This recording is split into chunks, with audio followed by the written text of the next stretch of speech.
ఈ రోజు ఏంటంటే మనకి నెక్స్ట్ సర్గ 4వ సర్గలో హనుమంతుల వారు ఎంటర్ అవుతున్నారు. ఎంటర్ అవుతూ ఉంటే మనకి జనరల్ గా అంటే ఆల్రెడీ చిన్న ఫామ్ లో ఉన్నారు కదా. సో ఈ చిన్న ఫామ్ లో ఉన్నప్పుడు ఆ ఆ సడన్ గా పెద్ద ఫామ్ తీసుకుని ఆ గేట్ ని ఒక్కసారి తన్ని రైట్ లెగ్ తో తన్ని ముందుకెళ్లారా, అది ఇంకేదైనా విధంగా వెళ్ళారా ఏమనుకుంటున్నారు? పాదం పెట్టారు, దూకారు. ఎడం పాదమే ఎందుకు? రైట్ లెగ్ తో వెళ్ళొచ్చు కదా. సో కొత్త పెళ్లి కూతురు పెళ్లి కొడుకు వచ్చినప్పుడు ఇంట్లోకి ఎంటర్ అవ్వమన్నప్పుడు జనరల్ గా ఏమంటారు? కుడి పాదం మోపిలా అంటారు. ఎందుకు అనంటే కుడి మనకి అంటే మంచి శకునం. సో ఏ ఇంట్లో మనం కుడి పాదంతో అడుగు పెడుతున్నామో ఆ ఇంటికి శుభం జరగాలి అని చెప్పేసి కుడి పాదం మోపి ముందుకు వెళ్ళమని అంటారన్నమాట. ఇప్పుడు హనుమంతుల వారు వెళ్తుంది లంకా వినాశనం కోసం. సో అందుకని ఆయన ఏం చేశారు అని అంటే లెఫ్ట్ ఫుట్, సో ఎడమ పాదం మోపి, అంటే ఆయన ప్రతి ఆలోచన అంటే ఇంచ్ క్యాలిక్యులేషన్ ఆర్ ప్రతి టాస్క్ గోల్ ఓరియంటెడ్ అంటారు చూడండి. అలాగా ఏ పాదం పెడితే ఏముందిలే ఫస్ట్ ముందుకు వెళ్ళిపోవాలి మిషన్ కి, అలా కాదు. ప్రతి టాస్క్ ఇంపార్టెంటే, దాన్ని ద బెస్ట్ వేలో చేయాలి అన్నట్టుగా హనుమంతుల వారు ఓకే నేను ఎంటర్ అవ్వబోతున్నాను, సో నా ఎడం పాదం మోపి నా ఆల్రెడీ లంకకి వినాశనం చేకూర్చేటట్టుగా నేను కోరుకుంటున్నట్టుగా నా సంకల్పం బలమయ్యేటట్టుగా నేను లెఫ్ట్ ఫుట్ మోపాలి అని చెప్పేసి ఎడం పాదం మోపారంట. ఎడం పాదం మోపడంతోనే కాకుండా ఆ మెయిన్ గేట్ కాకుండా ఆ వాల్ నుంచి జంప్ చేసి, సో లెఫ్ట్ ఫుట్ చేసి జంప్ చేసి లోపలికి ఎంటర్ అవుతారు. అలా అదేంటి వాల్ నుంచి జంప్ చేశారు, గేట్ నుంచి జంప్ చేయకుండా అలాగా, దానికి కూడా కొన్ని డిస్కషన్స్ ఉన్నాయి, మనం డిస్కస్ చేసుకుందాం. సో లెఫ్ట్ ఫుట్ పెట్టారు, వాల్ ని జంప్ చేశారు, జంప్ చేసి ముందుకెళ్లారంట. లోపలికి వెళ్ళేటప్పటికి మనం మొన్న డిస్కస్ చేసుకుంటున్నట్టుగా బ్రైట్ మూన్ లైట్, తెల్లని చంద్రుడి కాంతి కిరణాలు అలా పడుతున్నాయి, హనుమంతుల వారికి దారి చూపిస్తున్నాయా అన్నట్టుగా. సో హనుమంతుల వారికి క్లియర్ గా అన్ని కనపడుతున్నాయి. సో అక్కడక్కడ పెద్ద పెద్ద స్ట్రీట్స్, ఆ బిల్డింగ్స్ ఎలా ఉన్నాయంటే బంగారము డైమండ్స్ అన్నింటితోనూ ఒక రకమైన మంచి కాంతులు వెదజల్లుతూ ఉంది. అండ్ అండ్ గ్లూమీగా లేదంట, ఎక్కడ చూసినా కూడా మంచి రాత్రిపూట కదా, ఆ మ్యూజిక్ అంటాం కదా, సో అలాగ మ్యూజికల్ ఇన్స్ట్రుమెంట్స్ ప్లే చేస్తున్నారు. చాలా మంది ఆడవాళ్ళు అటు ఇటు తిరగడంతో వాళ్ళ చేతి గాజుల చప్పుడు, వాళ్ళ పాదాలకు పెట్టుకున్న పట్టీల చప్పుళ్ళు, ఆ డ్రెస్ కి వేసుకున్న డిఫరెంట్ అవి సౌండ్స్ వస్తూ ఉంటాయి కదా నడుస్తుంటాయి. సో అలా వేరియస్ ఉమెన్, చాలా మంది ఆడవాళ్ళు కూడా ఆ ఇన్స్ట్రుమెంట్స్ అవన్నీ వాయిస్తున్న చోట చాలా మంది ఆడవాళ్ళు నడుస్తున్నారంట. ఎస్పెషల్లీ ఆడవాళ్ళని ఇక్కడ ఎందుకు చెప్తున్నారనంటే సీతమ్మ అమ్మాయి కదా, సో వెతకాలంటే మెయిన్ గా ఎలాంటి ఆడవాళ్ళు ఉన్నారు, అక్కడ ఎవరెవరు ఉన్నారని హనుమంతుల వారు కీన్ గా అబ్జర్వ్ చేయాలి కదా. సో అందుకని అక్కడ ఉన్న అమ్మాయిలందరినీ కూడా చూస్తున్నారంటే ఎవరెవరు వీళ్ళు ఎవరు అలా అలా. సో అలాగ చాలా మంది ఆడవాళ్ళు అవన్నీ కనిపిస్తున్నాయి. అండ్ ఇంకా ముందుకు వెళ్తుంటుంటే కొంతమంది రాక్షసులు నైట్ టైం అంటే కుస్తీ పోటీలు అంటారు కదా, అలా కుస్తీలు పడుతున్నారంట. ఒరే నేను నిన్ను కొడతాను అని చెప్పేసి ఒకటిస్తే ఇంకొకడు నేను నిన్ను ఇంకా గట్టి కొడతాను రా అని ఇంకొక శబ్దంతో అలాగే పోటీ పడుతూ అందరూ కొట్టుకోవడము, ఒకళ్ళేమో అరుచుకోవడము. అంటే బలంగా కొట్టేటప్పుడు వాయిస్ యూజ్ చేస్తాం కదా, సో ఆ వాయిస్ అరుపులు వినిపిస్తున్నాయంట. సో ఆ అరుపులు, ఆ మనుషులు డిఫరెంట్ పీపుల్ కనిపిస్తున్నారంట హనుమంతుల వారికి.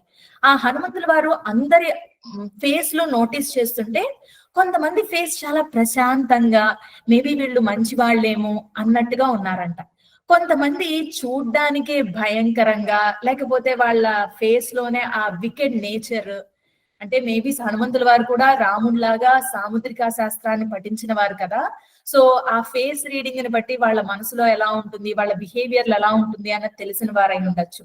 సో అందుకనే క్లియర్ గా మనకి అక్కడ ఏం చెప్తారంటే ఎలా ఉన్నారు మనుషులు, కొంతమంది వర్చ్యుయస్ అంటే ధర్మాత్ముల్లా కనిపిస్తున్నారు, కొంతమంది వికెడ్ గా అంటే వీళ్ళు ఏదో కుట్ర పన్నే టైపు, ఏదో దురుద్దేశంతో ఎప్పుడు ఏదో పని చేసేవాళ్ళు అన్నట్టుగా కొంతమంది ఫేస్ లో చాలా ప్లెజెంట్నెస్ అంటే వేదాధ్యయనం చేసిన వాళ్ళు, కొంతమంది ఓన్లీ విలాసాలకే అలవాటు పడిపోయారు అన్నట్టుగా చాలా గ్లూమీగా ఏదో జీవితంలో అన్ని పోగొట్టుకున్న వాళ్ళలాగా అలా కనిపిస్తున్నారంట. సో ప్రతి ఒక్కళ్ళని అబ్జర్వ్ చేస్తున్నారు. సో కీన్ గా ప్రతి ఇన్ఫర్మేషన్ రేపొద్దున రాముడు వానర సైన్యం ఇక్కడికి రావాలంటే ఎలాంటి మనుషులు ఉన్నారు, ఎలాంటి పరిస్థితులు ఉన్నాయి, ఏవేవి ఎక్కడెక్కడ ఉన్నాయని ప్రతి టాస్క్ ని అంటే ప్రతి చోట చాలా కీన్ గా అబ్జర్వ్ చేసుకుని అన్ని మైండ్ లో నోట్ చేసుకుంటున్నారు. మేబీ మనకు వెళ్తే మనకి పుస్తకాలు కావాలేమో అన్ని పాయింట్స్ నోట్ చేసుకోవడానికి, కానీ హనుమంతుల వారి షార్ప్ మెమరీ ఎలా అంటే అన్ని అట్లా మైండ్ లోకి ఒక సూపర్ కంప్యూటర్ లాగా అన్ని మైండ్ లోకి పెట్టుకుంటున్నారు అనమాట. So he's observing everything very keenly. ఏది ఏ ఇన్ఫర్మేషన్ నా రాముడికి అవసరం అవుతుందో, ఏ ఇన్ఫర్మేషన్ రానో మా వానరులకి సుగ్రీవుడికి అవసరం అవుతుందేమో అని చెప్పి ప్రతిదీ చాలా కీన్ గా అబ్జర్వ్ చేస్తూ ఉన్నారట. ఇలా అబ్జర్వ్ చేస్తూ కొంచెం ముందుకు వెళ్తుంటే ఆయనకి ఇంకొక పర్వతంలా కూడా కనిపించింది. ఆ పర్వతం పైన రావణాసుడి ప్యాలెస్ ఉన్నట్టుగా తెలిసిందనమాట. సో హనుమంతుల వారు ఓకే ఇక్కడంతా చూస్తూ ఉన్నారు, అందరు మనుషుల్ని అబ్జర్వ్ చేస్తున్నారు. సో ఇదేదో పెద్ద ప్యాలెస్ లా ఉంది, సో డెఫినెట్ గా ఇది రావణాసుడికి ప్యాలెస్ అయ్యే ఉంటుంది. సో అలాగా ఆ సైడ్ వెళ్దాము, అక్కడ మనకి సీతమ్మ కనిపించవచ్చు అని చెప్పి ఆ సైడ్ బయలుదేరుతున్నారు. ఇలా బయలుదేరడంతో మనకి సర్గ కంప్లీట్ అవుతుంది. ఇది స్టోరీ భాగం అన్నమాట. సో ఈ స్టోరీ భాగం నుంచి మనం ఏం నేర్చుకోవచ్చో ఒక్కసారి చూద్దాం. హనుమంతుల వారు ఆ లెఫ్ట్ ఫుట్ ని మోపి వాల్ ని జంప్ చేయడం ఒక శ్లోకంలో, ఫస్ట్ శ్లోకంలో మనకి చెప్పారు. అద్వారేణ మహాబాహు ప్రాకార మభిపుప్లువే అని. ద్వార అని అంటే గేట్, ద్వారేణ అని అంటే ఆ గేట్ ద్వారా అని, ఆ గేట్ గుండా అని అంటాం కదా, త్రూ ద గేట్ అలా అన్నమాట. ఆ పక్కన చేస్తే న్యాయం ఉందనుకోండి, న్యాయమైనది. అన్యాయం అంటే న్యాయం కానిది కదా. ముందు ఆ చేరిస్తే దానికి నెగేషన్ అంటాం, అంటే దానికి వ్యతిరేక పదం అవుతుంది. అక్కడ అందుకని ఇక్కడ వాల్మీకి వారు క్లియర్ గా అద్వారేణ అని వాడారు. అంటే రెగ్యులర్ గా ఎవరైనా వెళ్తే త్రూ గేట్ వెళ్తారు, గేట్ ఓపెన్ చేసుకుని. కానీ హనుమంతుల వారు గేట్ ద్వారా వెళ్ళలేదు, గేట్ జంప్ చేసుకుని ఆ వాల్ జంప్ చేసి అద్వారేణ ఒక కొత్త రూట్ లో వెళ్ళారు. సో రెగ్యులర్ రూట్ ని ఫాలో అవ్వలేదు, జంప్ చేశారు. జంప్ చేసి ఎలాంటి వారు అంటే హనుమంతుల వారు జంప్ చేశారు అని అనొచ్చు కదా, కానీ ఒక విశేషణం వాడారు. ఏమని అని అంటే మహాబాహు, అంటే గొప్ప బలం కలిగిన హనుమంతుల వారు వాళ్ళని జంప్ చేసి ముందుకెళ్లారు అని చెప్తున్నారు. వాళ్ళని జంప్ చేయడంలో పెద్ద గొప్పతనం ఏముంది? ఎవరైనా ఏమైనా మన చిన్నపిల్లల్ని చూస్తుంటే కూడా అరే ఆ కిటికీకి దూకరా అంటే దూకుతారు కదండి, అవునా కదా? మరి వాల్ జంప్ చేయడంలో అంత గొప్పతనం ఏముంది మహాబాహు అన్నట్టు?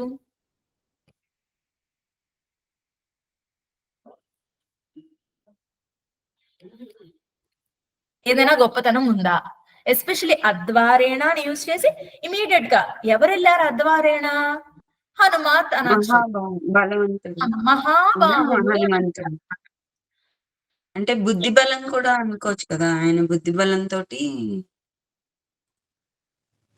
ఉపయోగించి వెళ్ళారు లంక వినాశనం కోరుతూ.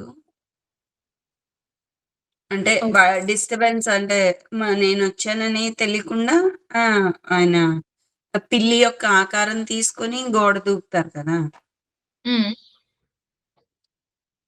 అప్పుడు ఆయన బుద్ధి బలం ఉపయోగించి ఆయన వెళ్ళారు. అంటే కానీ హనుమంతుడు మనకి ఇక్కడ ఆచార్యుల్లా గోచరిస్తున్నారు. లంకలోకి ప్రవేశించడం అంటే శరీరంలోకి ప్రవేశించడం. శరీరంలోకి ఇప్పుడు ద్వారం ఏంటంటే కర్మ, కానీ ఆచార్యుడు కర్మ ద్వారా ప్రవేశించాడు, కర్మ దాని ద్వారా ప్రవేశిస్తాడు. అర్థమైందా? సో కర్మ ద్వారా అందరూ ప్రవేశిస్తారు లంకలోకి, అంటే శరీరంలోకి. ఆచార్యుడు కర్మ కాదు కానీ లంకలోకి ప్రవేశిస్తాడు శరీరంలోకి. ఎందుకు? అద్వారైనా ఉద్ధరించడానికి ప్రవేశిస్తాడు, ఆ జీవుని కనుక్కోవడానికి ప్రవేశిస్తాడు అన్న అర్థాన్ని తెచ్చుకున్నామనంటే మనకి హనుమంతులు ఎందుకు అలాగే చేశారని స్పష్టమవుతుంది. అండ్ ద్వారం కూడా అప్పుడు చెప్పినట్టు వెళ్తే ఎవరైనా చూడొచ్చేమో, అర్థమైనా ద్వారం కూడా ఎందుకు వెళ్ళలేదంటే అక్కడ ఉన్న గేట్ కీపర్లు ఉండొచ్చు, వాళ్ళు పట్టుకోవచ్చు, వీళ్ళు పట్టుకోవచ్చు. ఆల్రెడీ ఒక యాభై లంకే వచ్చింది.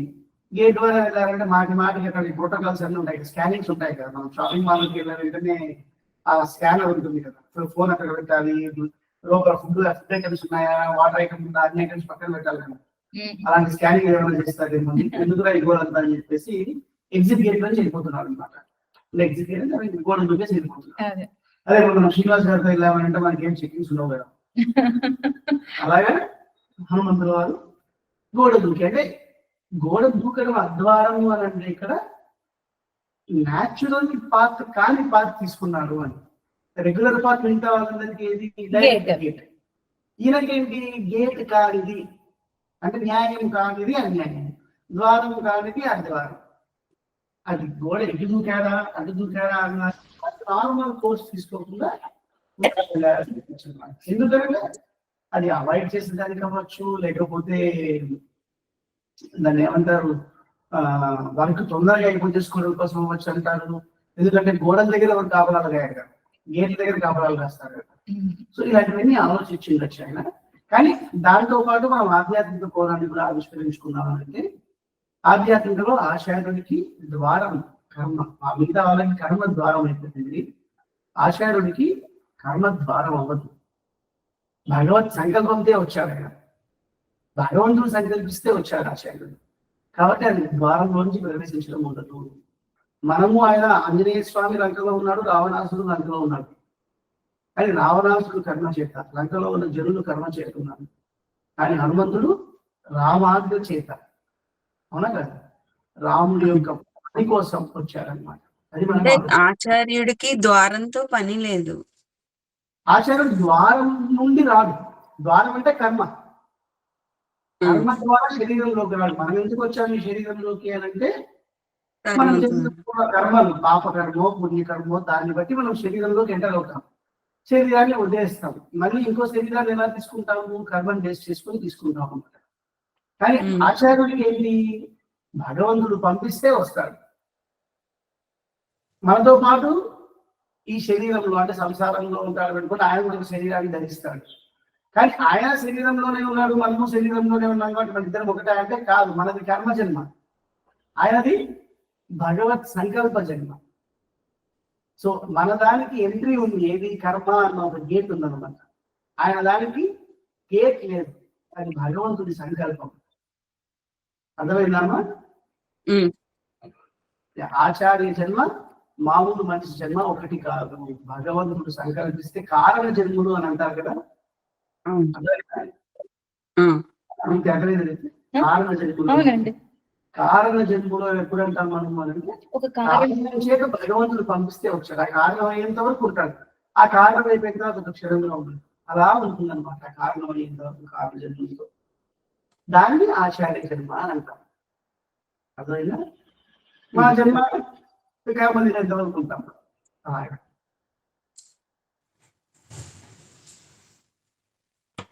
అర్థమైందమ్మా? యా, అంటే ఇప్పుడు మనకి లంక అన్నది మన బాడీకి సినోనిమ్ గా తీసుకుంటున్నాం కదా, అంటే మన శరీరానికి ప్రతీకగా తీసుకుంటున్నాం. సీత మన ఆత్మ, అంటే ఆత్మ అంటే మనము. రావణాసురుడు అంటే మన మైండ్, మన మనస్సు, మన కోరికలు, రైట్? సో ఇదంతా మనం ఈ బాడీలో ట్రాప్ అయింది ఈ కర్మల వల్ల. ఒక జన్మని తీసుకుంటున్నాం. నేను మా నాన్నగారిని చూస్ చేసుకోలేదు, రైట్? నాకు నా కర్మ ద్వారా ఈ జన్మ వచ్చింది. అదే రాముడు అనుకోండి, దశరథుడిని చూస్ చేసుకుని వచ్చాడు, ఆయన బై చాయిస్ వచ్చారు. అలానే ఆయన ఆచార్యుడిని, సపోజ్ రామానుజుల వారిని, గొప్ప గొప్ప వారిని భగవంతుడే సంకల్పంతో ఒక జన్మనిస్తారు. దాన్నే కారణ జన్మ అంటే, అద్వారేనా, వాళ్ళ కర్మ వల్ల రాలేదు. అరే వాళ్ళ కర్మ పండితే రావడమో లేకపోతే కర్మను తొలగించుకోవడానికో రాలేదు. వాళ్ళ ఒక కార్యం కోసం, భగవంతుడి చెప్పిన ఒక పని కోసం వస్తారు. సో వాళ్ళు యూజువల్ రూట్ లా మనలాగా కర్మ సంబంధంతో రారు. అదే సార్ చెప్తున్నారు. సో ఇప్పుడు ఒక బావి ఉందనుకోండి, నేనైతే బావిలో పడతాను, కానీ నన్ను తీయడానికి సారో మీరు ఎవరైనా వచ్చారనుకోండి, మీరు దిగి వచ్చారు నన్ను సేవ్ చేయడానికి, మీరు పడిపోలేదు, రైట్? సో నేను పడిపోయాను, నాది ద్వారం, సో కర్మ. కానీ నన్ను తీసుకురావడానికి మీరు దిగి వచ్చారు. దిగి వచ్చినప్పుడు నేను కిందే ఉన్నాను, నువ్వు కిందే ఉన్నా, మన ఇద్దరు సేమ్ అంటే కరెక్ట్ కాదు. నేను జారి పడ్డాను, కానీ నన్ను బయటకు తీసుకురావడానికి మీరు వచ్చారు. సో మీది అద్వారేణ అంటే భగవత్ సంకల్పం ద్వారా బై చాయిస్ వచ్చారు. నాకు చాయిస్ లేక కంపల్షన్ వల్ల వచ్చాను. సో ఆచార్యుడు భగవత్ సంకల్పం ద్వారా వస్తారు, అందుకనే ఆయనది అద్వారేణ. సో అలా అద్వారేణ వచ్చారు కాబట్టి ఆయనకున్న గొప్ప స్ట్రెంగ్త్ ఏంటంటే మహాబాహువు అని ఏం చెప్పారు అని అంటే, ఆయన ఏం చేసినా భగవత్ సంకల్పము భగవత్ ప్రీతి కోసమే చేస్తారు. సో డిటాచ్డ్ అటాచ్మెంట్ అని ముందు మాట్లాడుకుంటున్నాం కదా, కర్మ సన్యాసం అంటే focus on the effort, leaving the result on God. అంటే భగవంతుడు ఫలితాన్ని చూసుకుంటాడు, నేను చెయ్యాల్సిన పని మాత్రం నేను ఫోకస్డ్ గా చేస్తాను అనే ఆలోచనతోనే ఉంటాడు. ఈ ఆలోచన ఉండడమే ది బిగ్గెస్ట్ స్ట్రెంగ్త్ ఆయనకి. అంతే కదా, మనం పొద్దున్నుంచి రాత్రి వరకు మనం చేసే పనులే కదా, మనం ఆలోచన చేసినా, తిన్నా, పడుకున్నా, ఏదైనా పని, ఆ ప్రతి పని కూడా భగవత్ సేవగా భగవత్ కైంకర్యంగా ఆయన సేవగా చేస్తాడు. కాబట్టి అది ఆయనకు గొప్ప, ఆయన ప్రతి పని ఆనందంగానే ఉంటుంది. ఎందుకంటే నేను భగవత్ సేవలో ఉన్నాను, భగవత్ సేవలో ఉన్నాను, భగవత్ సేవలో ఉన్నాను అని రిజల్ట్ గురించి ఆలోచించడు. సో ఆయన ఎంజాయ్ చేస్తారు ఆ ప్రొసీజర్ ని. అదే మనం అంటే అబ్బా పొద్దున్న లేస్తే తినాలా, పొద్దున్న లేస్తే వంట చేయాలా, రాత్రి పడుకోబెట్టాలా, పిల్లలకి అది చేయాలని ప్రతి పనిని భారంగా చేస్తాం. సో మనకు ఆ స్ట్రెంగ్త్ లేదు. సో ఆచార్యుడికి ఉన్న గొప్ప స్ట్రెంగ్త్ ఇక్కడ అద్వారేణ భగవత్ సంకల్పంతో వచ్చారు కాబట్టి వారు చేసే ప్రతి పని కూడా భగవత్ ప్రీతి కోసం, భగవత్ కైంకర్యం, భగవత్ సేవ కోసం చేస్తారు. కాబట్టి అదే వారికి బిగ్గెస్ట్ స్ట్రెంగ్త్, అదే కర్మ సన్యాసము. సో వాళ్ళు చేసే ప్రతి పనిని ఎంజాయ్ చేస్తారు, ప్రతిదీ భగవత్ సేవగా ఎంజాయ్ చేస్తారు. రిజల్ట్ అంటారా, భగవంతుడి ఇష్టం, భగవంతుడు తప్పకుండా ఇస్తాడు. ఆయన పని మీద నేను ఉన్నప్పుడు ఆయన రిజల్ట్ ఇవ్వకపోతే ఇంకెవరు ఇస్తారు అన్న ధైర్యంతో, నమ్మకంతో, భరోసాతో పనిచేస్తారు. సో అందుకనే ఇక్కడ వాల్మీకి మహర్షి క్లియర్ గా అద్వారేణ మహాబాహు అని యూజ్ చేశారు అనమాట. ఒక ఆచార్యుడికి ఉన్న గొప్ప బలం ఏంటంటే కర్మ సన్యాసం. సో ఎప్పుడు ఆయన ఫోకస్ ఎప్పుడు ప్రతి ఆలోచన, ప్రతి పని కూడా భగవంతుడి కోసం, భగవంతుడికి ఈ జీవుల్ని అంటే మనం ఉన్నాం కదా, ఈ కర్మ బంధంలో ముడిపడి కొట్టుకుంటున్నాం కదా, మనల్ని భగవంతుడికి దగ్గర చేయాలి. భగవంతుడికి అదే కదా ప్రీతి, మనం అందరం ఆయన పిల్లలము. సో పిల్లలు దూరంగా ఉంటే తల్లికి తండ్రికి బాధ. సో ఎప్పుడైతే పిల్లల్ని దగ్గర చేస్తామో తల్లి తండ్రికి ఆనందం. సో ఆచార్యుడు ఎప్పుడు భగవంతుడికి ఇష్టం కోసం, భగవంతుడి ప్రీతి ఏంటి, మనల్ని అందరినీ దగ్గర చేయడం. సో ఆ దగ్గర చేయడం కోసమే అనుక్షణం పాటుపడుతూ ఉంటాడంట. సో ఆయన చేసే ప్రతి పని, ఆయన బిగ్గెస్ట్ స్ట్రెంగ్త్ ఏంటంటే భగవంతుడిని ప్రేమించడం, భగవత్ సేవలో అనుక్షణం రమించడం. ఆయన కోసం ఏదో ఒకటి చేయాలి చెయ్యాలి చెయ్యాలి చెయ్యాలి చెయ్యాలని తపన పడుతూనే ఉంటారంట. సో ఇలాగా ఈయన మహాబాహువు ఇలా వెతుకుతూ ఉంటుంటే వాల్మీకి మహర్షి హనుమంతుల వారిని ఒక గొప్ప పదంతో యూజ్ చేశారనమాట. ఏంటి అని అంటే, అబ్బా అన్ని జాగ్రత్తగా అబ్జర్వ్ చేస్తున్నాడు కదా, ఇతను శ్రీమంతుడు కదా అని అంటారనమాట. అదేంటి, అబ్జర్వ్ చేయడం వల్ల శ్రీమంతుడు ఎలా అయిపోతాడు?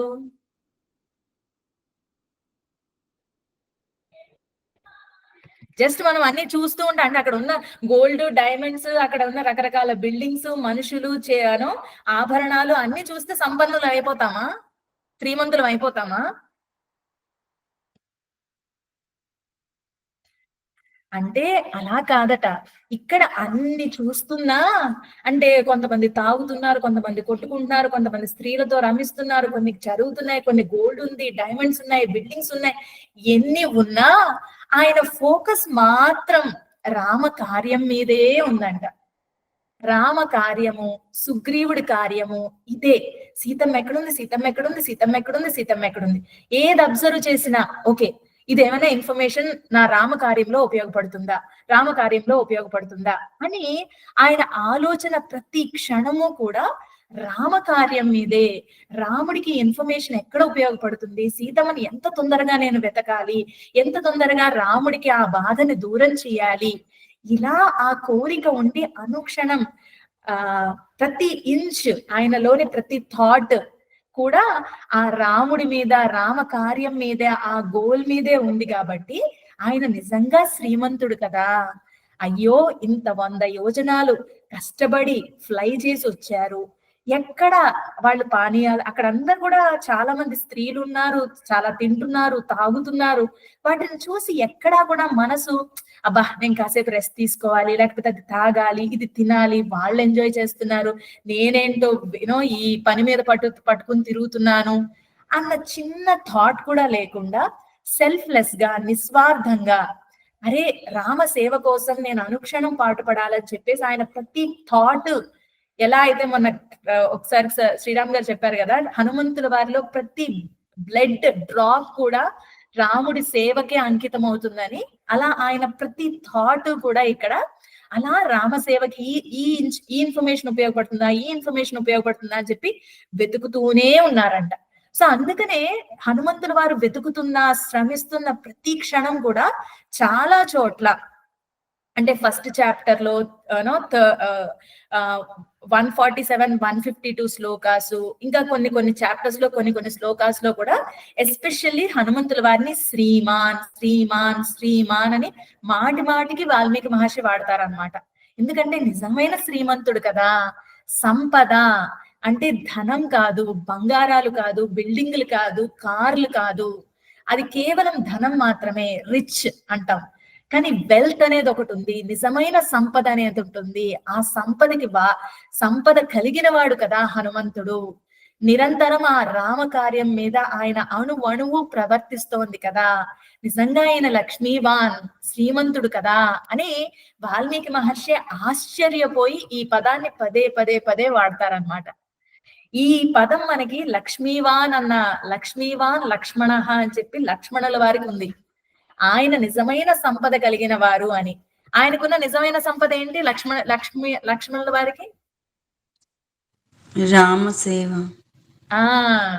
రామ పట్టాభిషేకం టైంలో భరతుడికి రాముడు రాజు అవుతున్నాడు కదా, అప్పుడు యువరాజుగా భరతుడిని చేసే ముందు లక్ష్మణుడు పాపం ఇన్నాళ్ళు ఆయనతో ఉన్నాడు కదా, మేబీ హీస్ యువరాజుగా మేబీ ఎక్స్పెక్ట్ చేస్తాడేమో అని చెప్పేసి రాముడు వెళ్ళి లక్ష్మణ స్వామిని అడుగుతారంట, లక్ష్మణ పోనీ నాతో పాటు యువరాజ పట్టాభిషేకం నువ్వు చేయించుకో, భరతుడేముంది మనవాడే కదా, నువ్వు నాతో పాపం 14 ఏళ్ళు నాతో ఉండి కష్టపడ్డావు కదా, నువ్వు యువరాజ పట్టాభిషేకం చేయించుకో, మా ఇద్దరం కలిసి ఈ భూమండలాన్ని అంతా రూల్ చేద్దాము అని అంటే లక్ష్మణ స్వామి ఒక్కటే అంటాడంట, ఎందుకోయ్ నాకు అవన్నీ వద్దు, నాకు ఆల్రెడీ నీకు ఒక రాజ్యం ఉంది, నాకు 2 రాజ్యాలు ఉన్నాయి తెలుసా అని అడుగుతాడు.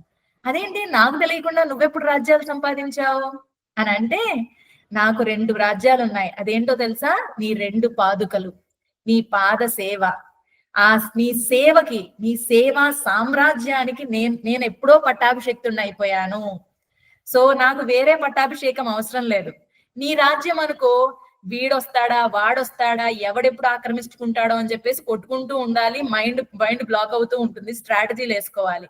కానీ నాకలా కాదు, నీ సేవ నాకు ఎప్పుడూ లభిస్తుంది. సో నా సేవకి కాంపిటీటర్స్ ఉన్నా అది ఆనందమే తప్ప అదేం థ్రెట్ కాదు నాకు.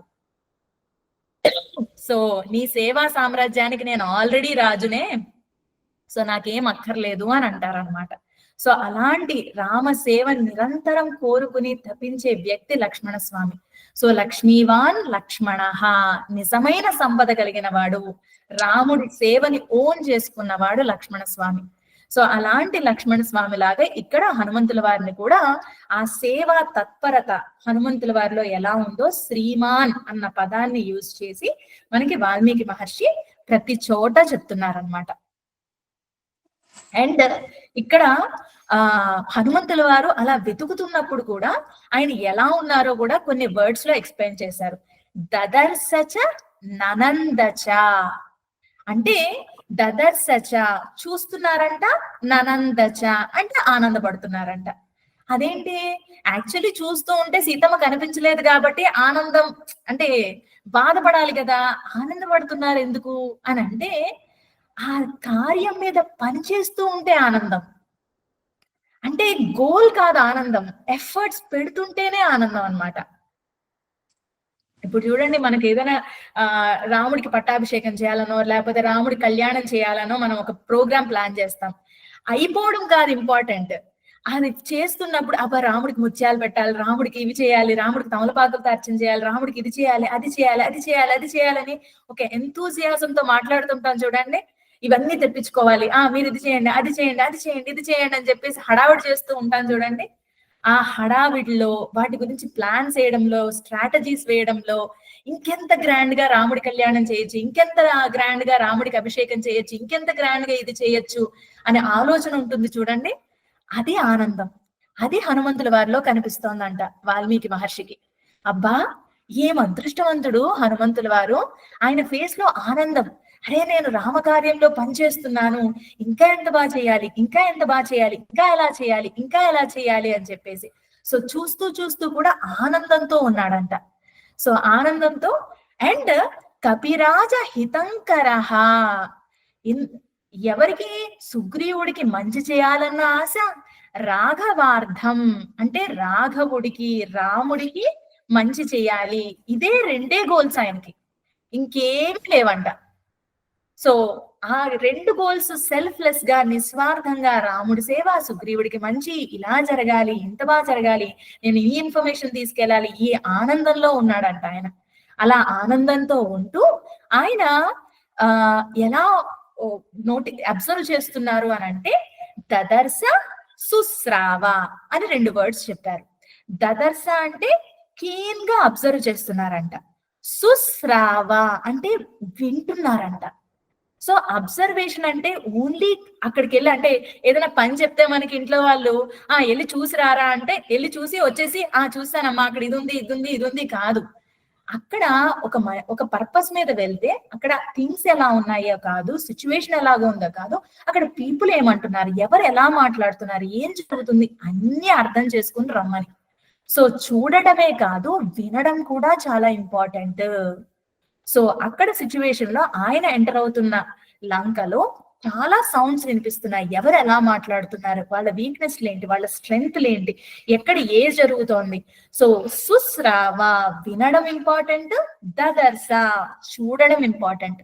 So observation includes both watching and listening. Observing అంటే ఓన్లీ చూడడం కాదు, అబ్జర్వింగ్ అంటే చూడడం, వినడం, అంటే ఆ కార్యానికి ఏది అవసరమో ఆ పనులన్నీ చేయడం అన్నది అబ్జర్వేషన్. సో ఆ అబ్జర్వేషన్ స్కిల్స్ మనకి హనుమంతుల వారిలో చాలా చక్కగా కనిపిస్తున్నాయంట.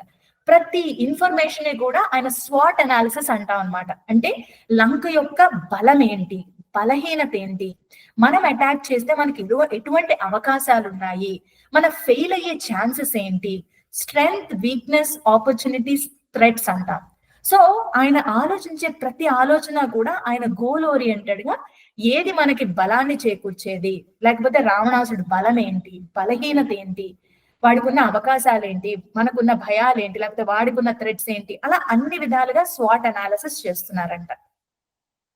సో ఇలాగ ముందుకెళ్తూ ఇంకా రావణాసుడు ప్యాలెస్ కూడా అంటే పైన ఉంది, అబ్జర్వ్ చేస్తున్నారని అనుకున్నాం కదా, అదంతా కూడా చూస్తున్నారు. సో ఇక్కడ ఏంటంటే ఫస్ట్ మనం స్పిరిచువల్ అవుట్కమ్స్ చూసాం.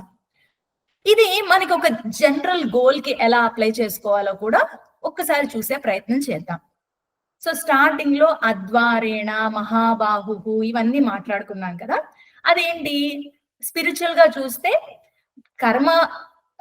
కర్మ రూట్ కాకుండా భగవత్ సంకల్పం అనే రూట్ లో ఆచార్యులు వస్తారు. వాళ్ళు ఎప్పుడు ఎఫర్ట్స్ మీద ఫోకస్ చేస్తారు, రిజల్ట్ భగవంతుడికి వదిలేస్తారు అని చెప్పుకున్నాం. దీన్ని మనం ఫిజికల్ గా ఒక గోల్ లైఫ్ లో పెట్టుకుంటే ఎలా అప్లై చేసుకోవచ్చో చూసే ప్రయత్నం చేద్దాం. అద్వారేణ అని అంటే thinking out of the box. అంటే ఎప్పుడు ఒకే వేలో, అంటే మనకి భగవంతుడు ఏ అబ్స్టికల్ ఇచ్చినా మనం ఎక్కడ ఆగిపోతామంటే అబ్బా నాకు ఈ భగవంతుడు ఈ అబ్స్టికల్ ఇచ్చాడు, ఈ అబ్స్టికల్ ఇచ్చాడు, ఈ అబ్స్టికల్ ఇచ్చాడు అని ఆలోచిస్తాం. కానీ ఒక డోర్ మూస్తే ఇంకొక డోర్ తెరుస్తాడు అన్న ఆలోచన మనకు ఉండదన్నమాట. సో అలాగా ఒక గోల్ కి మనం వెళ్తున్నప్పుడు ఒక ప్రాబ్లం వస్తే ఆ ప్రాబ్లం దగ్గర ఆగిపోకుండా ఆ ప్రాబ్లం ని మనం ఎలాగ సొల్యూషన్ ఓరియంటెడ్ గా మార్చుకోవచ్చు, ఇంకా వేరే వేస్ ఏమైనా ఉన్నాయా, దీన్ని ఎలా యూజ్ చేయొచ్చు అనే ఆలోచన మొదలు పెట్టాలి. So this is called thinking out of the box. So చాలా సింపుల్ గా ఉంటాయి సొల్యూషన్స్ మనకి. అంటే మన ఆలోచన ఎక్కడి వరకు ఆగిపోతుందంటే ఆ మధ్యగడి చూసి అక్కడే ఉండిపోతాం అనమాట. అదే ఇది పట్టట్లేదు, ఇది పట్టట్లేదు, ఇది పట్టట్లేదు అని. అదే దానికి ఇంకే వేసి ఉన్నాయా, పైన ఏదైనా ఉందా, కింద ఏమన్నా ఉందా అన్న ఆలోచన వెళ్ళదు. సో దీన్నే simple thinking out of the box అని అంటాం. అండ్ అలా మనం out of the box think చేసేటప్పుడు ఒక్కొక్కసారి మన కంఫర్ట్ జోన్ నుంచి బయటకు వెళ్లాల్సి వస్తూ ఉంటుంది. అంటే కంఫర్ట్ జోన్ అంటే ఇప్పుడు ఎగ్జాంపుల్, రోజు నాకు 9ంటికి లేవాలి, అమ్మ నేను 9ంటికి ముందు నేను లేవలేను, నాకు ఏదో అయిపోతుంది అన్న భావన ఓన్లీ మైండ్ లోనే ఉంటుంది. ఇది కొంచెం ముందు లేవడం అలవాటు చేసుకుంటే ఆ టైంకి నేను ఏదైనా బెటర్ గా యూటిలైజ్ చేసుకోవచ్చు, ఏదైనా ఒక స్కిల్ అక్వైర్ చేసుకోవచ్చు, లేకపోతే భగవంతుడి గురించి ఎక్కువ తెలుసుకోవచ్చు, లేకపోతే నా హెల్త్ ని బాగు చేసుకోవచ్చు, లేకపోతే నా మైండ్ మెడిటేషన్ చేసుకోవచ్చు. ఇలాంటివి చాలా ఉంటాయి. సో కంఫర్ట్ జోన్ నుంచి బయటకు రావడం ఇష్టపడం అనమాట. సో ఎప్పుడైతే thinking out of the box చేస్తామో ఆ కంఫర్ట్ ప్రయత్నం కూడా ప్రయత్నం చేయాలి. And focusing on the efforts rather than the result చాలా చాలా ఇంపార్టెంట్. మనం అంటే హనుమంతుల వారిలో కూడా చాలా సార్లు చూసాం కదా, అంటే యాంగ్జైటీకి లోన్ అవ్వడం, లేకపోతే ఓవర్ థింకింగ్ కి సొల్యూషన్ ఏంటంటే డిటాచ్డ్ అటాచ్మెంట్. మన చేతిలో ఏముంది, దానికి ఏం చేయగలగాలి, ఏం చిన్న స్టెప్, మన ముందర సముద్రం అవ్వచ్చు, మన ముందర ఉన్న టాస్క్ పెద్దదిగా అనిపించవచ్చు, కానీ ఆ బేబీ స్టెప్స్ తీసుకుంటే డెఫినెట్ గా ముందుకు వెళ్ళొచ్చు అన్నదే హనుమంతుల వారి నుంచి కూడా మనం నేర్చుకోవచ్చు. సో గోల్ కి కూడా మనం డిఫరెంట్ గా ఆలోచించడము, అబ్స్టికల్ వస్తే అక్కడే ఆగిపోకుండా ఉండడము, మన కంఫర్ట్ జోన్ నుంచి కొంచెం బయటికి రావడము, ఎఫర్ట్స్ మీద ఫోకస్ చేసి రిజల్ట్ భగవంతుడి మీద వదిలేయడము, ఇవి కొన్ని ప్రాక్టీస్ చేస్తే డెఫినెట్ గా గోల్ ఓరియంటెడ్నెస్ కి, ఒక లీడర్ గా మనం అనుకున్న గోల్ ని సాధించవచ్చు అని చెప్పి మనకి ఒక చిన్న శ్లోకంలో, ఒక చిన్న శ్లోకం కూడా కాదు, శ్లోకంలో హాఫ్ అనుకోండి, ఆ లైన్ లో మనకి వాల్మీకి మహర్షి చాలా చక్కగా లీడర్ కి ఉండాల్సిన లక్షణాలు కూడా చెప్పారనమాట. ఇది నేను జస్ట్ చిన్న ఎగ్జాంపుల్ చెప్తున్నాను. మనకి చూసేది ప్రతి టాస్క్ చాలా పెద్దగా అనిపిస్తుంది, మనం చేయలేమో అని అనిపిస్తుంది, యాంగ్జైటీకి లోన్ అవుతాం, ఓవర్ థింకింగ్ వచ్చేస్తుంది. అవన్నీ పక్కన పెట్టి ఓకే నేను చేయగలిగింది ఏంటి, దీన్ని బెస్ట్ వేలో ఎలా చేయొచ్చు, ఏ బేబీ స్టెప్ తీసుకోవచ్చు, ఏది వెరైటీగా ఆలోచించవచ్చు, లేకపోతే సొల్యూషన్ ఓరియంటెడ్ గా ఎవరి దగ్గర నుంచి హెల్ప్ తీసుకోవచ్చా అని చిన్న చిన్నవి ఆలోచిస్తే ప్రతి చిన్నదాన్ని కూడా మనం కూడా ఎంజాయ్ చేయగలుగుతాం. సో అప్పుడు అబ్స్టికల్ వచ్చిందని భయం కన్నా ఓకే ఈ అబ్స్టికల్ ని ఎలా బెటర్ చేసుకోవాలి, ఎలా మనం దీన్ని మనకి అవకాశంగా మార్చుకోవాలి అన్న ధోరణి అలవాటు పడుతుంది అని అనిపించింది మాకు. అండ్ ఇక్కడ శ్రీమాన్ అని వాడారు అనుకున్నాం కదా హనుమంతుల వారికి. సో నిజమైన సంపద ఏంటి అంటే రామ కార్యం మీద పని చేయడం, అది హనుమంతుల వారికి చక్కగా ఉంది. మరి దీన్ని అంటే ఫిజికల్ మెటీరియలిస్టిక్ వరల్డ్ లో ఎలా అప్లై చేసుకుందాం? డెఫినెట్ గా భగవంతుడి సేవ ది బెస్ట్. మేబీ అది మనకంత ఆలోచన రాలేకపోవచ్చు. అట్లీస్ట్ సెల్ఫ్లెస్ గా 10 మందికి ఒక గ్రేటర్ గుడ్ కోసం వర్క్ చేయడం కూడా నిజమైన సంపద. ఎందుకంటే ఎప్పుడైతే మనం నిన్న జాన్వి గారు కూడా చెప్పారు కదా, అహంకారం, నేను నేను నేను నేను నా సంతోషము, నా హ్యాపీనెస్, నా వెల్త్, నేను బాగుండాలి, ఎప్పుడైతే ఈ క్లోజ్డ్ మైండెడ్నెస్ ఉంటుందో మనకి ఏది రాకపోయినా, మనకి ఏది నచ్చకపోయినా ఏదో డిప్రెషన్ లోన్ అయిపోతాం, లేకపోతే టాప్ తన్నేస్తాం అనమాట. సో అదే మనకి ఇక్కడ వాల్మీకి కూడా చెప్తున్నారు. సో నువ్వు బాగుండాలని కోరుకున్నా తప్పలేదు, కానీ దాన్ని ఇంకొంచెం హొరైజన్ ని బ్రాడన్ చేసుకో. సో నా అనే దాంట్లో 10 మందిని కలుపుకో, నీ కుటుంబాన్ని చుట్టూ ఉన్న ప్రకృతిని కలుపుకో, ఆ ప్రకృతిని అంతా సొంతం చేసుకున్న భగవంతుడిని నావాడు అని అనుకో. సో ఎప్పుడైతే నా అని భగవంతుడిని అనుకున్నావో ఆయన ఇచ్చిన ప్రతిదీ కూడా నీకు నచ్చుతుంది. You feel like working for him. So పొద్దు నుంచి రాత్రి వరకు చేసే ప్రతి పని కూడా ఎంజాయ్ చేస్తావు. నిజమైన సంపదని, ఆనందం అంతే కదా, ఆనందంగా ఉంటేనే అదే మనకి నిజమైన సంపద కదా. సో అలాంటి నిజమైన ఆనందాన్ని అనుభవిస్తావు అని చెప్పేసి మనకి ఇక్కడ వాల్మీకి మహర్షి కూడా చెప్తున్నారు అనమాట. సో ఎఫర్ట్స్ ని చక్కగా పెట్టడం, గ్రేటర్ గుడ్ కోసం వర్క్ చేయడం, ఎస్పెషలీ భగవంతుడి విషయాలకి, భగవత్ సేవ మీద లీనం అవ్వడం, మనకి ఆనందానికి, నిజమైన ఆనందానికి దోహదపడతాయి. అండ్ నిన్న సార్ చెప్పినట్టుగా కూడా రామ కార్యసిద్ధికి మనం వర్క్ చేస్తూ ఉంటే మనకు కావాల్సిన ఏ సక్సెస్ అయినా, అది ఫిజికల్, మెంటల్, ప్రొఫెషనల్ ఏదైనా కూడా తనంతట తానే వస్తుంది. అంటే ఆనందమే మనల్ని వెతుక్కుని వస్తుందంట. మనం ఆనందాన్ని వెతుక్కోని అవసరం లేదని సీతమ్మ చెప్తుంది. కళ్యాణి బద గాధేయం లౌకికి ప్రతిభాతిమా ఏతి జీవంతమానందో నరం వర్ష శతాదపి అని చెప్పేసి. సో హోప్ తో భగవంతుడి కోసం వెయిట్ చేసి భగవత్ సేవలో లీనమైతే తప్పకుండా ఆనందమే మనల్ని వెతుక్కుంటూ వస్తుంది, మనం వెతుక్కనవసరం లేదు అని చెప్పేసి. సో అలానే ఇక్కడ కూడా వాల్మీకి మహర్షి ఏం చెప్తున్నారు అంటే, ఆయన శ్రీమంతుడు హనుమంతుల వారు. సో ఆయనకి తప్పక ఆనందం లభిస్తుంది, తప్పకుండా ఆయన గోల్ ని రీచ్ అవుతారు.